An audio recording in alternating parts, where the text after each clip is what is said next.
12,000 miles and 16 countries from England to Mongolia, and all in a car no more powerful than a VW Bug. For the past 3 years, a few thousand people have risked their hides and their sanity to take part in the annual Mongol Rally. The Mongol Rally is a car trip across countries where Google Maps does not operate at all. So why would anyone sign up for this? MTV News followed a team out of New York City to find out. Meet Team Vadimus. I'm Alex. I'm originally from Russia, but I've spent most of my life in New York, and I run a small magazine in Brooklyn. So this is Block Magazine. This is where the magic happens. I'm Ellis. I was born in Memphis, Tennessee, and moved to New York. I've started my own private label, working in the fashion industry. I love this. I don't know what for, but I love this. My name's Ryan. I was raised in Atlanta. I'm an actor. A lot of people say that actors are lazy, people who just don't want to commit to a full-time job. They are some of the most dedicated and talented people you will ever meet.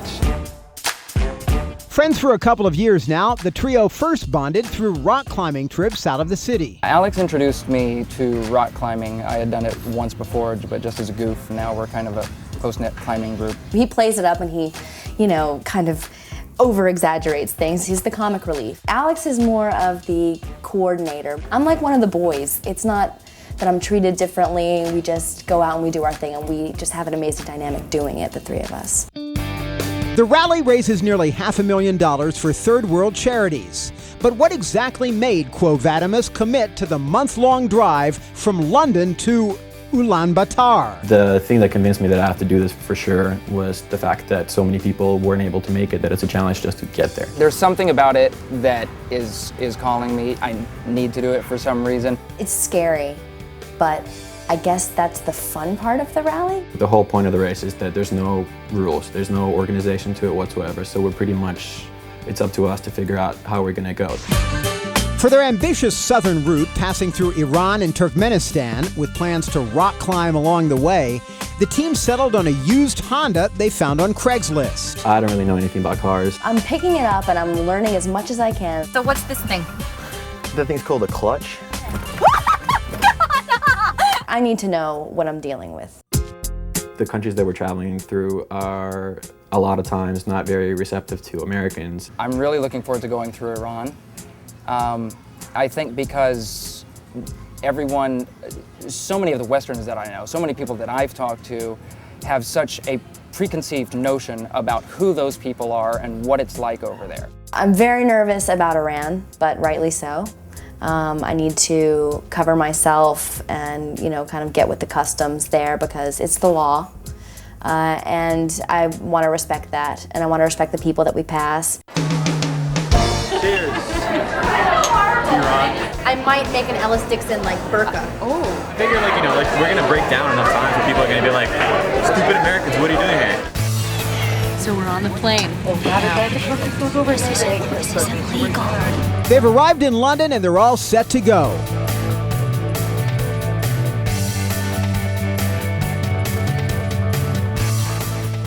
But with the Hyde Park launch just days away, the team learns that their car will not arrive until 2 days after the rally kickoff. We will go to Hyde Park and see all of the other teams off. We will wave goodbye as we watch them all leave to go on the adventure because our car will not be here till Monday. So that's a bit disappointing.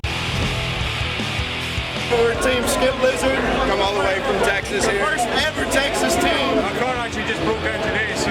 Really? Haven't even started and the car's already broken down. Excellent. Our car's not going to get here till Monday. We found out. Yeah.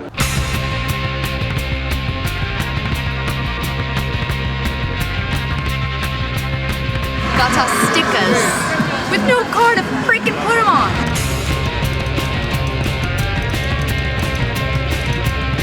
Which route are you guys taking? Southern route.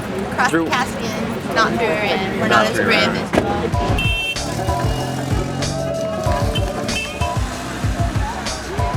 With the other ralliers now headed to Prague, will Team Vadimus be able to make up the lost time?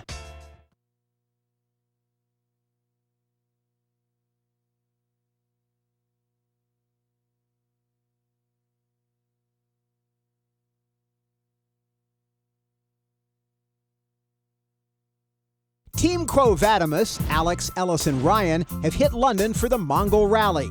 Already 2 days behind schedule, the group is finally ready to go. Staying in the left lane. Staying in the left lane. First mile of the trip, baby. Here we go. After ferrying to Belgium, the team blazes through Germany and the Czech Republic until they hit Romania, where it's time for their first climb.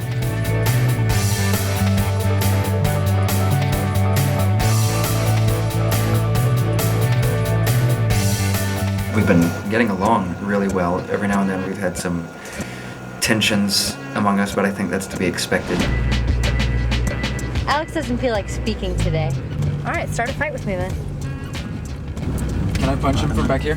Yeah, punch him. I know you want to already. You're all talking about okay.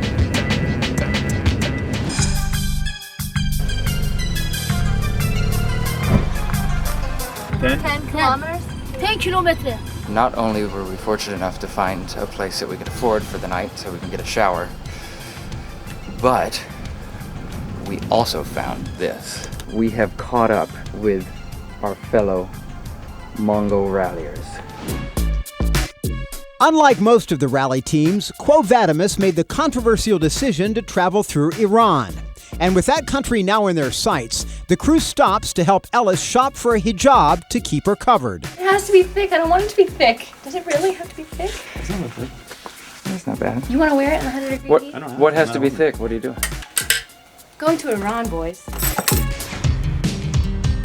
Ladies and gentlemen, we have made it to Iran. We are in Iran, and we're gonna say hi to some people here. First, a new and improved, I don't know, a different Miss Ellis Dixon. Oh, yeah. Well, you know, that's how I roll. But I've just been informed that I don't have to wear this in the car. So, which makes my day. we have a guide who is with us, who will be with us for our stay. His name is Hossein. Hello.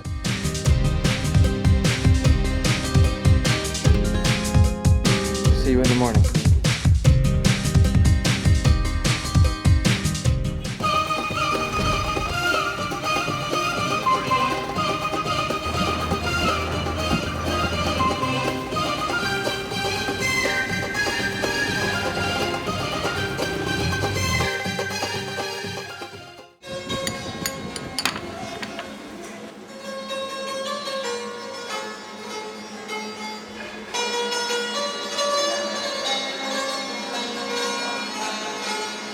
Could you write wash me Farsi. in Farsi? I'm learning to tie the headscarf, a couple different ways. I'm trying to do the poof, the poof. It's very big here. Although I didn't bring any makeup, I didn't bring any eyeliner or, really dramatic color for the eyes and big red lips. So I don't really fit in with the Tehran style, but I'm working on it. I'm trying to do my best with it. This is really annoying and obnoxious, the hijab. I don't mind, wearing it to fit in with the culture, but it's, I guess it's just like the symbol of it. I kind of feel oppressed. Esmam Ryan, Esmechir. We had a little conversation then.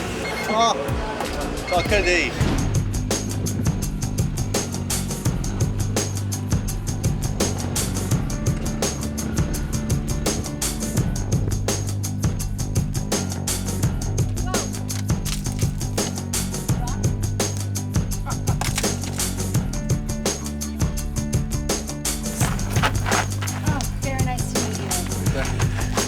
Me too. Next time, better. We've been for the past few days in Iran, and it's really been one of the best parts of the journey so far. It's so not what people think. The people here have been so warm and inviting. We might be able to go to a shrine that non-Muslim people are not allowed to go. It's actually illegal for them to go into. We're going to The shrine of the 8th Imam. Of the 8th Imam. And and I have this lovely chadora that I get to put on. Today was kind of a weird day. We did kind of a naughty thing. We snuck into the shrine of the 8th Imam. Hossein prepared us for it.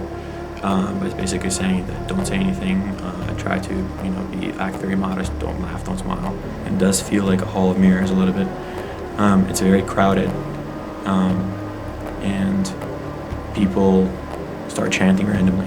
I'm not sure what they're chanting, but I think it's basically prayers to the 8th Imam. Ellis had to go through a separate entrance for women. I was very worried about Ellis because she was by herself, and it turned out that basically she wasn't able to even make it in there. She just got too claustrophobic, it got too pushy. It felt like, on the one hand, that we were getting to see something that not a lot of Westerners get to see, but on the other hand, you kind of wanted to get out of there as soon as possible. Tell us how a woman who has to wear chador every day feel. It's tough. I'm wearing it for 5 minutes. I'm already about to freak out. I'm feeling claustrophobic. I can't show my feet. I can't show my ankles. I had to slyly unzip my skirt and drop it down because my ankles were showing too much. And it's going to definitely shape the way that I think about Iran, the way that I think about Islam, the way that I think about the Middle East. Next stop for Team Quo Vadimus, Turkmenistan, where they discover an ancient village of mud huts, and Ryan threatens to leave the group.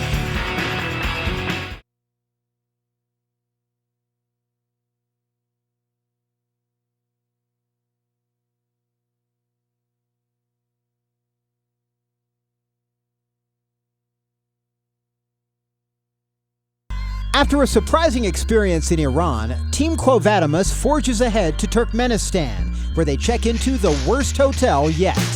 What the is that? No toilet seats? Ah! And by night, tensions are running high, as Alex accuses Ryan of not pulling his own weight. Ryan, please don't.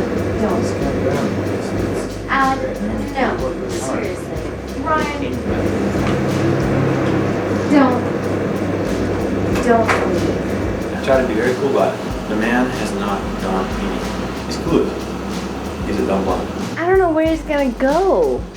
That's the thing, like, I do care because he's a teammate. This is insane. Who makes decisions based on this? The next morning, Ryan returns, and he and Alex strike a truce, just in time to head to the Mosque of Turkmenbashi. This is our work. We wash this building, only gold of this building. They wash it, only the gold part. Only the gold part. That looks like the biggest part there is. We're at the Russian Bazaar in Turkmenistan, in Ashgabat, and we don't think we have very much time, but we're going to try to do a little bit of shopping around here. On the move again, the crew comes across an abandoned village of mud huts at the side of the road. You guys, this is awesome. There are all these amazing ruins of ancient civilization. It's just off the highway. It's absolutely bizarre. 200 лет тому назад эти переселились в Kafka. This entire area is 3,500 years old. Ryan's in the sidecar. Tell me a little bit about this guy. Is he a government official? No, he's a scientist, basically works with the Institute. Sets up some of the digs. So here we are at this guy's house, and he's taking us into his workshop where he's showing us some of the things that he has made and carved and found. He made this himself. Really? Yep. He used to be a metalsmith.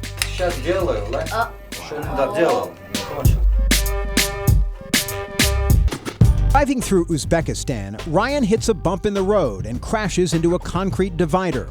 Ellis gets the worst of it. I have a bit of a black eye and some cuts, which are definitely not pretty. To make matters worse, Alex and Ryan are not speaking. Tensions are running pretty high here. Alex and Ryan are at odds. I'm kind of somewhere in the middle. It's tough to be the buffer in this instance between the boys and talk some sense into either of them. You just expect somebody else to clean up whatever he starts. That somebody else usually being me. I've been feeling for a while like I haven't been able to rely on him at all. Well, we'll see. Gonna have to have a little heart-to-heart then, two of you guys. I don't do heart-to-hearts. I kind of want to see it through. We still have 10 days. So. Oh my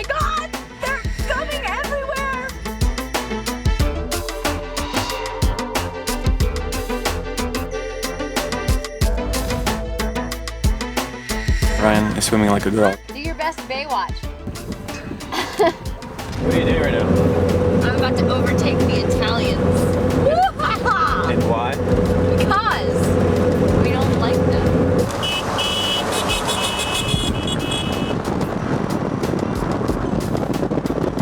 How did that feel? It felt pretty good. In your big American car? With thousands of miles under their belts, just before reaching Mongolia, all the car's parts seem to be breaking down at once. I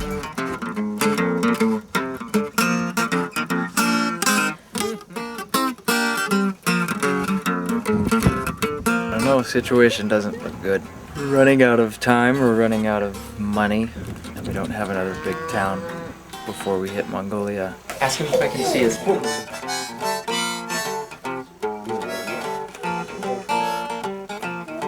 We're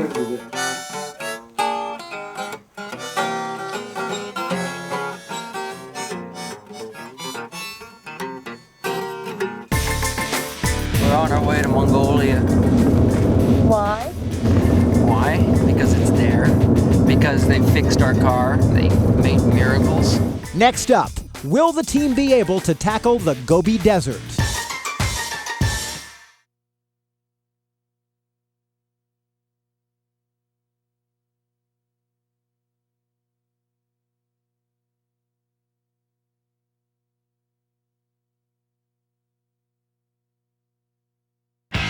After 23 days of driving, Team Quo Vadimus finally reaches the Russian-Mongolian border, where rally cars wait in line to get through. Spirits are high, and the teams find plenty of ways to kill time.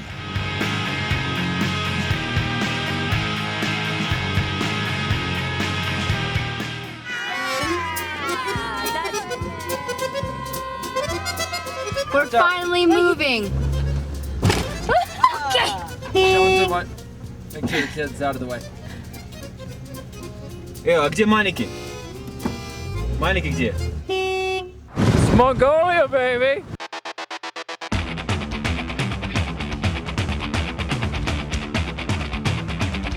Camels everywhere. Freaking awesome.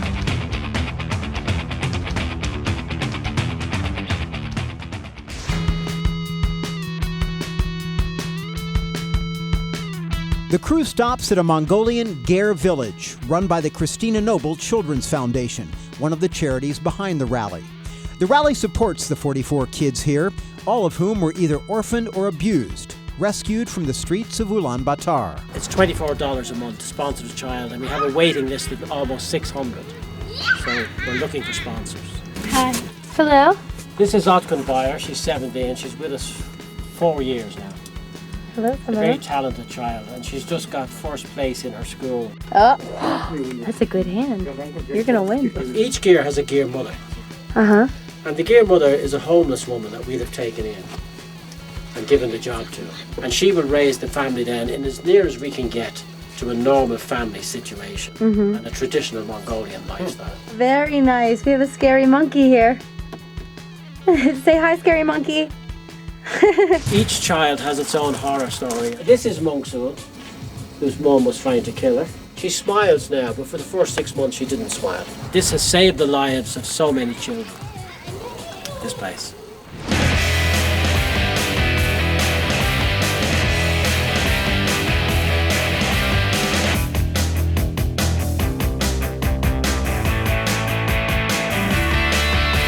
Racing towards the finish in Ulaanbaatar, several teams are stranded by a river. Still stuck at this river that we found last night. We can't figure out how to cross it.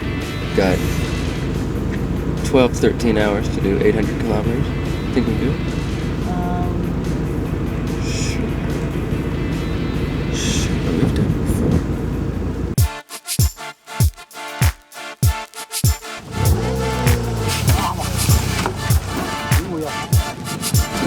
Oh, thank God. And now, for the first time in a month, the ralliers can kick back, having reached their final destination, Ulaanbaatar, Mongolia. So here we are at Dave's bar, finally. In Ulaanbaatar. And Ryan's got a shave on. Yeah, like 10 years younger. How was it putting up with this guy? It was good, actually. We all did really well together. Yeah? Yeah, I mean, there were a couple breakdowns. Walkouts. Almost near throwdown punches. But we made it. We made it. But you're all friends now, yeah? Yeah, I mean, we made it. We made it. We made it together. We made it We all together came as a together. team. We hugged.